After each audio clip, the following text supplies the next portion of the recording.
আসসালামু আলাইকুম। তো বন্ধুরা, আজ আমি আপনাদের নরম তুলতুলে দুধ পুলি পিঠা তৈরি করে দেখাবো। আর এই পিঠাগুলো ঠান্ডা হয়ে যাওয়ার পরেও শক্ত হবে না, একদম নরমই থাকবে। তো চলুন শেষ পর্যন্ত ফুল রেসিপিটা দেখতে থাকুন। তো দেখুন, গ্যাসটা অন করে আমি একটি ফ্রাই প্যান বসিয়ে দিয়েছি। প্রথমেই আমরা পুলি পিঠার জন্য পুরটা তৈরি করে নেব। তো দেখুন, ফ্রাই প্যানের মধ্যে আমি দিয়ে দিচ্ছি বাটিতে করে মেপে কোরানো নারকেল, ফ্রেশ নারকেল নিয়েছি আমি। তো এখানে আমি বাটির মাপে 2 বাটি দিয়ে দিচ্ছি কোরানো নারকেল। আর এই একই বাটির মাপ করে আমি দিয়ে দিচ্ছি 1 বাটির একটু কম খেজুর গুড়। আর দিয়ে দিচ্ছি 2 চা চামচ চিনি। তো এখানে আমি গুড় আর চিনি দুটোই ব্যবহার করলাম। আপনারা চাইলে পুরটা শুধু গুড় দিয়েও বানাতে পারেন অথবা শুধু চিনি দিয়েও বানাতে পারেন। সুন্দর একটি ফ্লেভারের জন্য এখানে আমি দিয়ে দিচ্ছি একটি এলাচ। এলাচটা আমি একটু থেতো করে নিয়েছি।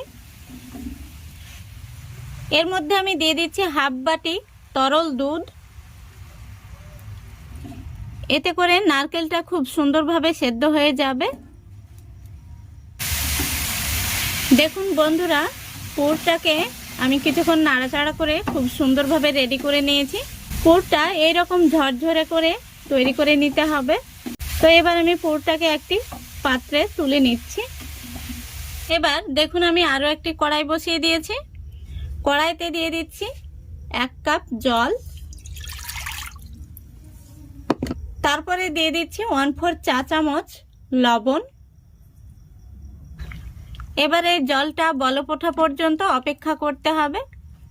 দেখুন, জলের মধ্যে বলক উঠে গেছে। এবার আমি গ্যাসের ফ্লেমটা একদম লো ফ্লেমে রেখে দিয়ে দিচ্ছি 1 কাপ শুকনো আতপ চালের গুঁড়ো। এবার এই চালের গুঁড়োটাকে জলের সঙ্গে খুব ভালো করে আমি মিশিয়ে নিচ্ছি। এবার এইভাবে আমি ঢাকা দিয়ে রেখে দেব লো ফ্লেমে 5 মিনিট। এই 5 মিনিটের মধ্যে খুব সুন্দরভাবে চালের গুঁড়োটা সিদ্ধ হয়ে যাবে। দেখুন, 5 মিনিট হয়ে গেছে।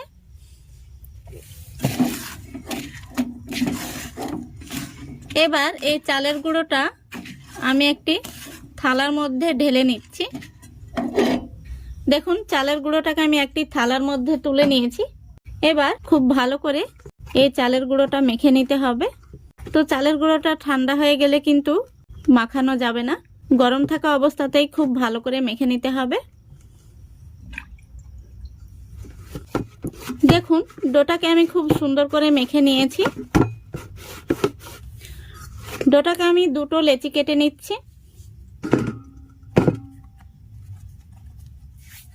এবার এখানে আমি একটি রুটি বেলা পিড়ে নিয়ে নিচ্ছি। উপর থেকে কিছুটা দিয়ে দিচ্ছি শুকনো চালের গুঁড়ো। এবার আমি একটি রুটির মতো করে বেলে নেব। তো এটাকে একটু মোটা করে বেলে নিতে হবে, খুব একটা পাতলা করা যাবে না।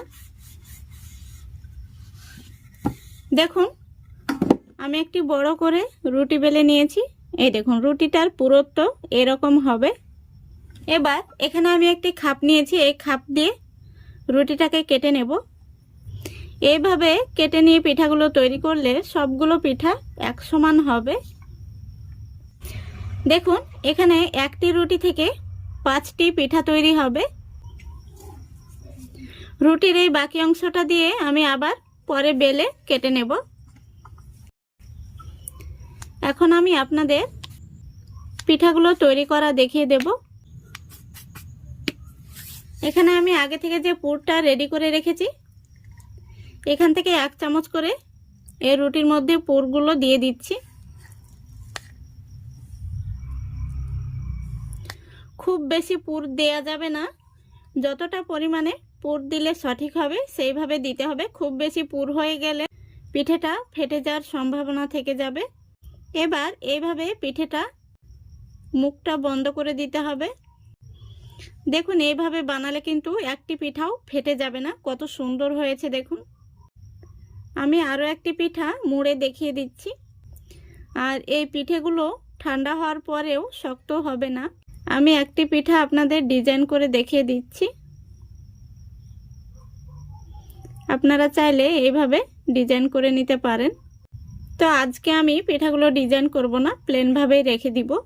আপনাদের দেখানোর সুবিধার্থে আমি একটা ডিজাইন করে দেখিয়ে দিলাম। আপনাদের যেটা পছন্দ সেইভাবে তৈরি করে নেবেন। একইভাবে আমি সবগুলো পিঠা তৈরি করে নেব, তারপরে আপনাদের দেখাচ্ছি। দেখুন সবগুলো পিঠা আমি তৈরি করে নিয়েছি। পিঠাগুলো দেখতে কত সুন্দর হয়েছে, একটি পিঠাও কিন্তু ফেটে যায়নি। তো এবার আমি পিঠাগুলোকে সেদ্ধ করে নেব। দেখুন গ্যাসটা অন করে আমি কড়াই বসিয়ে দিয়েছি। কড়াইতে দিয়ে দিচ্ছি তরল দুধ। এখানে আমি 1 লিটার দুধ আগে থেকে জাল করে 750 গ্রাম করে নিয়েছি। দুধটা ঠান্ডা থাকা অবস্থাতেই আমি এখানে খেজুর গুড় দিয়ে দিচ্ছি 100 গ্রাম। যেহেতু দুধটা আগে থেকে জাল করা ছিল, তাই আমি ঠান্ডা দুধের মধ্যে গুড়টাকে দিয়ে দিলাম। আপনারা যদি কাঁচা দুধ ব্যবহার করে থাকেন তাহলে দুধটাকে আগে খুব ভালো করে ফুটিয়ে নেবেন, তারপরে দুধটা একটু ঠান্ডা করে নেবেন যাতে কুসুম গরম পর্যায়ে চলে আসে। কুসুম গরম পর্যায়ে চলে আসলে তখন গুড়টা অ্যাড করে দেবেন, তাহলে কিন্তু দুধটা কেটে যাওয়ার কোনো সম্ভাবনা থাকবে না। এবার আমি এর মধ্যে দিয়ে দিচ্ছি 2টো এলাচ, এতে করে সুন্দর একটি ফ্লেভার আসবে। তো এখানে আমি শুধুমাত্র গুড় দিয়ে এই পুলি পিঠাগুলো সেদ্ধ করে নেব। আপনারা চাইলে গুড় অথবা চিনি দুটোই দিতে পারেন, অথবা শুধু চিনি দিয়েও বানাতে পারেন। তো এই দুধটা ফুটে ওঠা পর্যন্ত অপেক্ষা করতে হবে।